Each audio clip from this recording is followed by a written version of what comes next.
स्वागत है आपको एक बार फिर से मेरे YouTube चैनल पर। तो आज क्लास 12 के रसायन विज्ञान अभ्यास 9 अभ्यास का नाम है उप सहसंयोजन यौगिक में आज हम लोग पढ़ेंगे जटिल आयन पर आवेश या संकुल आयन पर आवेश क्या होता है और संकुल आयन पर आवेश कैसे निकाला जाता है। आज इस वीडियो में बताया जाएगा और आप सभी विद्यार्थी अच्छे से समझिएगा और अपने कॉपी में नोट करते चलिएगा।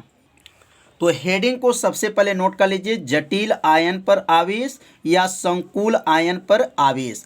अब ये क्या होता है, बहुत आसान परिभाषा है, तो इसका उत्तर होगा लिगैंड और केंद्रीय धातु परमाणु के आवेशों का बीजगणितीय योग ही क्या कहलाता है, जटिल आयन का आवेश कहलाता है। तो लिगैंड क्या होते हैं बताया जा चुका है और केंद्रीय धातु परमाणु क्या होते हैं इसको भी बताया जा चुका है। यदि आप नहीं देखे होंगे तो प्लेलिस्ट में वीडियो है, वहां से जा करके उस भाग का वीडियो देख सकते हैं। तो यहाँ इसकी परिभाषा लिख लेंगे, लिगैंड,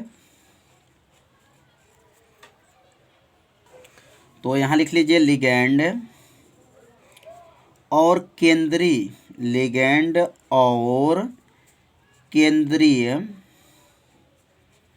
लिगैंड और केंद्रीय धातु परमाणु, धातु परमाणु, केंद्रीय धातु परमाणु के आवेशों, आवेशों का बीजगणितीय, आवेशों का बीजगणित, बीजगणित योग ही, बीजगणित योग ही क्या कहलाती हैं, जटिल आयन का आवेश कहलाती हैं। जटिल आयन का आवेश कहलाती हैं, आवेश कहलाती हैं। दो लाइन की परिभाषा है, बस इसे दो बार पढ़िए, आपको परिभाषा क्या हो जाएगा, याद हो जाएगा। तो क्या कहेंगे, लिगैंड और केंद्रीय धातु परमाणु के आवेशों का बीजगणितीय योग ही क्या कहलाएंगे, जटिल आयन का आवेश कहलाती हैं। अब यहाँ पे कैसे हम लोग जो है संकुल आयन पे आवेश की गणना करेंगे, तो अब यहाँ आवेश निकालने की विधि क्या है, तो यहाँ लिख लेंगे संकुल, संकुल आयन पर, संकुल आयन पर आवेश, संकुल आयन पर आवेश निकालने की विधि, निकालने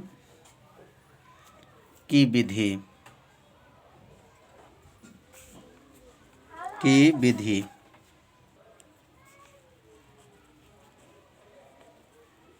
तो संकुल आयन पर आवेश जो है निकालने की क्या विधि है, कैसे निकाला जाता है और जटिल आयन कहाँ पे होता है, अब इनके बारे में भी समझ लेंगे कि जटिल आयन पर आवेश का मतलब क्या होता है। जैसे मान लीजिए यहाँ लिखा गया Fe और यहाँ लिखा गया Cn और यहाँ लिखा गया 6 और पावर जो है यहाँ पे यक्स है।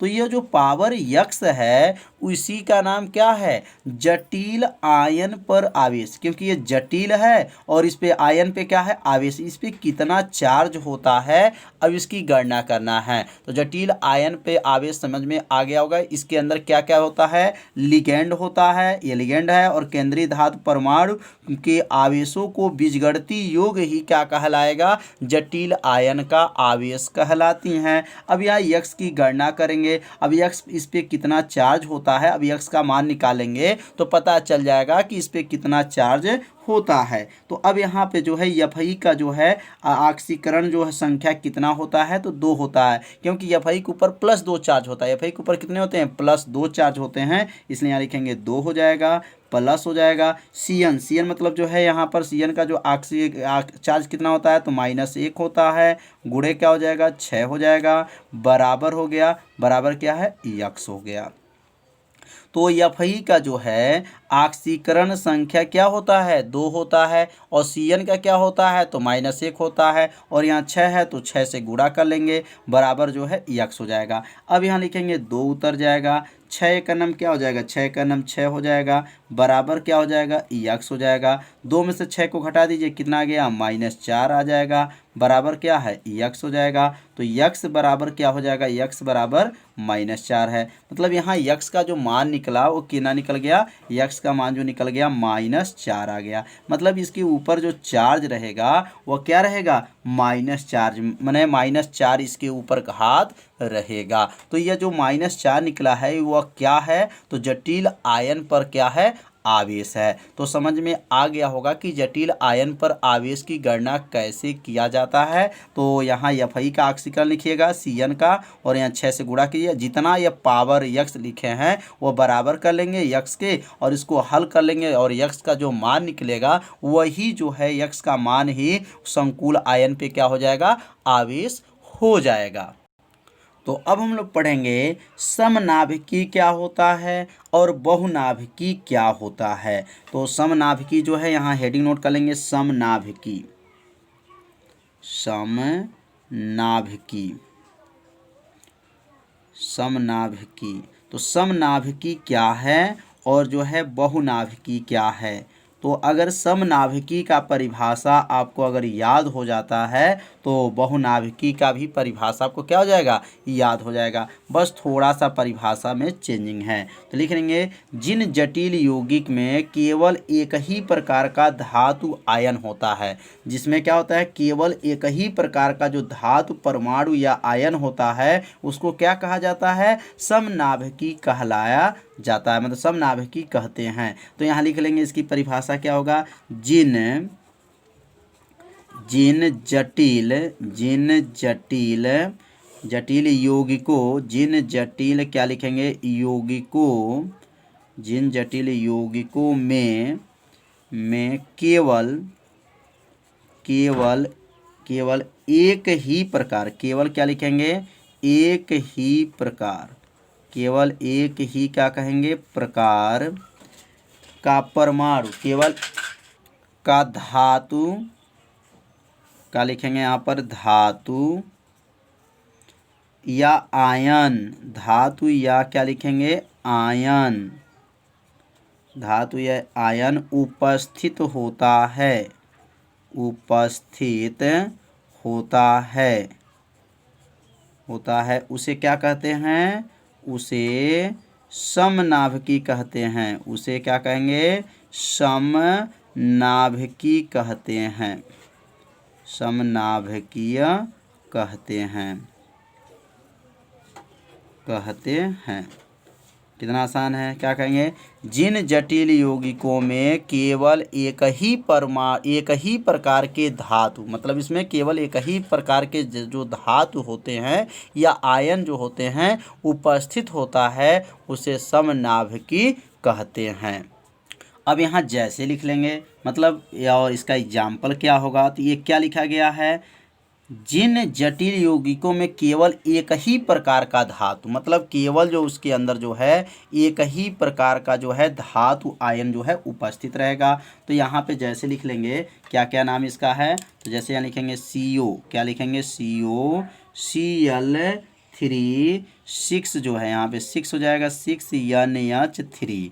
अब यहाँ पे अगर अगला लिखेंगे तो COCl3, और यहाँ लिख सकते हैं 5NH3, और यहाँ लिखेंगे COCl3, और यहाँ लिखेंगे 4NH3। तो इसमें ये सब क्या हैं, तो ये समनाभिकी हैं। कैसे पता चला है कि ये समनाभिकी हैं, क्योंकि जिन जटिल यौगिकों में केवल एक ही प्रकार का धातु आयन, तो यहाँ पे जो है धातु जो है इसमें CO है, Cl3 है, Cl3 है, NH3 है, तो इसमें क्या कहा जाएगा, मतलब यह जो है सेम आपको है, लेकिन यहाँ 6 है, यहाँ 5 है, यहाँ 4 है, तो यह क्या है, समनाभिकी हैं, क्योंकि इसके अंदर जो है क्या है, एक ही प्रकार के धातु या आयन क्या हैं, उपस्थित होते हैं, उसे समनाभिकी कहते हैं। तो अब अगला पढ़ेंगे हम लोग बहुनाभिकी क्या होते हैं। तो अब यहाँ हेडिंग लिख लेंगे, बहुनाभिकी, बहुनाभिकी, बहुनाभिकी क्या है? तो अभी हम लोग पढ़े हैं, क्या पढ़े हैं? समनाभिकी। तो उसमें क्या था? एक ही प्रकार का धातु आयन था। और इसमें क्या होगा? एक से अधिक प्रकार के जो है धातु परमाणु उपस्थित होने पर यह बहुनाभिकी कहलाएगा। तो लिखेंगे जिन जटिल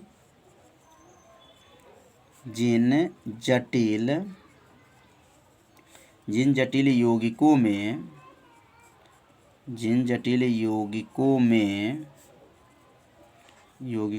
एक से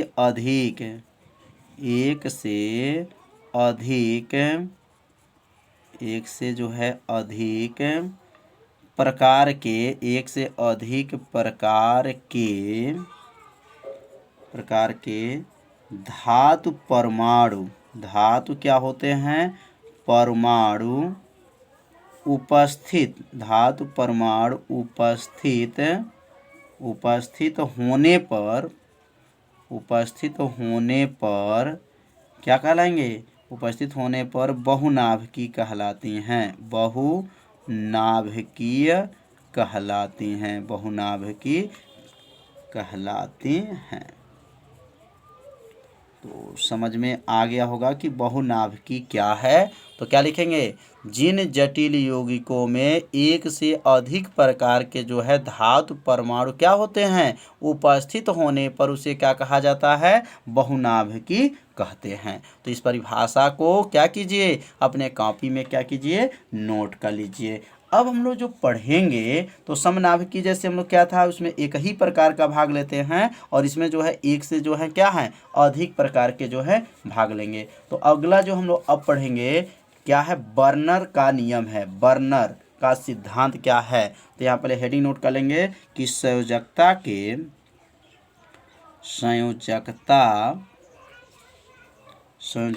का बर्नर सिद्धांत, यह बहुत आईएमपी है। बर्नर सिद्धांत मतलब संयोजकता के जो बर्नर सिद्धांत है ये क्या है? तो संयोजकता का बर्नर सिद्धांत तो लिखेंगे बर्नर ने सर्वप्रथम जो संकर यौगिकों का क्या किए थे? अध्ययन किए थे। कौन से यौगिकों का? संकर यौगिकों का क्या किए थे? अध्ययन किए थे। यहाँ लिखेंगे और अध्ययन किए थे। तो और किस तत्वों में किए थे? तो कोबाल्ट क्लोराइड, ध्यान दीजिएगा किसमें प्रयोग किए थे? कोबाल्ट क्लोराइड और अमोनियम के भिन्न भिन्न अनुपात में अभिक्रिया से इन्होंने संकर यौगिक क्या किए थे? संकर यौगिक जो है प्राप्त किए थे। तो यहाँ लिख लेंगे जो बर्नर लिखेंगे आपका वर्नर ने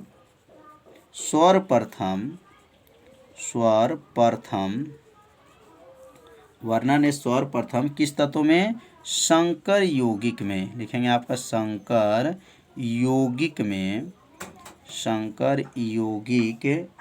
यौगिकों का अध्ययन किया।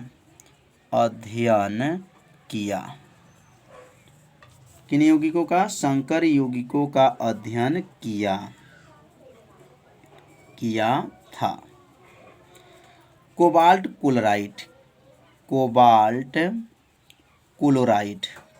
लिखेंगे क्लोराइड और किसका? कोबाल्ट क्लोराइड और अमोनिया क्या किए थे? अमोनिया को लिए थे। कोबाल्ट क्लोराइड और अमोनिया की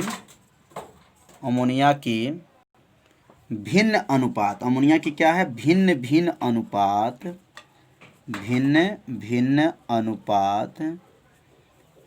क्या है?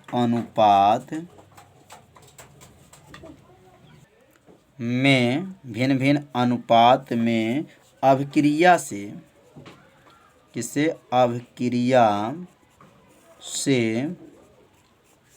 उन्होंने भिन्न क्या है? अनुपात से इन्होंने क्या किए थे? संकर यौगिक प्राप्त किए थे। कौन यौगिक? संकर यौगिक प्राप्त किए थे। संकर यौगिक जो है प्राप्त किए थे।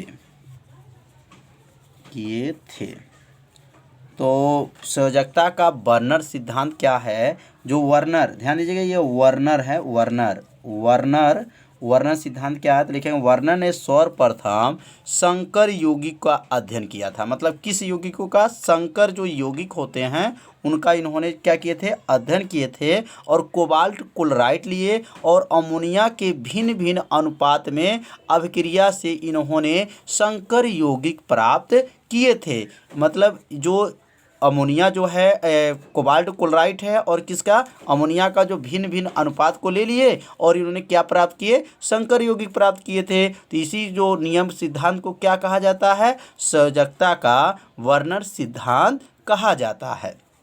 तो इसे अपने कॉपी में क्या कीजिए? नोट कर लीजिए, 2 बार पढ़िए, आपको ये नियम क्या हो जाएगा? सिद्धांत आपको क्या हो जाएगा? याद हो जाएगा। तो आज का पढ़ाई जो रहेगा इतना ही रहेगा। और जो है कल जो हम लोग पढ़ेंगे संयोजकता के जो वर्णन सिद्धांत है वह कितने तत्वों पे उन्होंने अध्ययन किए थे और वो संयोजकता कितने प्रकार के होते हैं, उनके जो वर्णन के अनुसार संयोजकता कितने प्रकार के होते हैं, वह कल के जो है वीडियो में बताया जाएगा। तो आज जो है इतना ही। तो मिलते हैं अब अगले भाग में, तब तक के लिए सभी विद्यार्थियों को नमस्कार।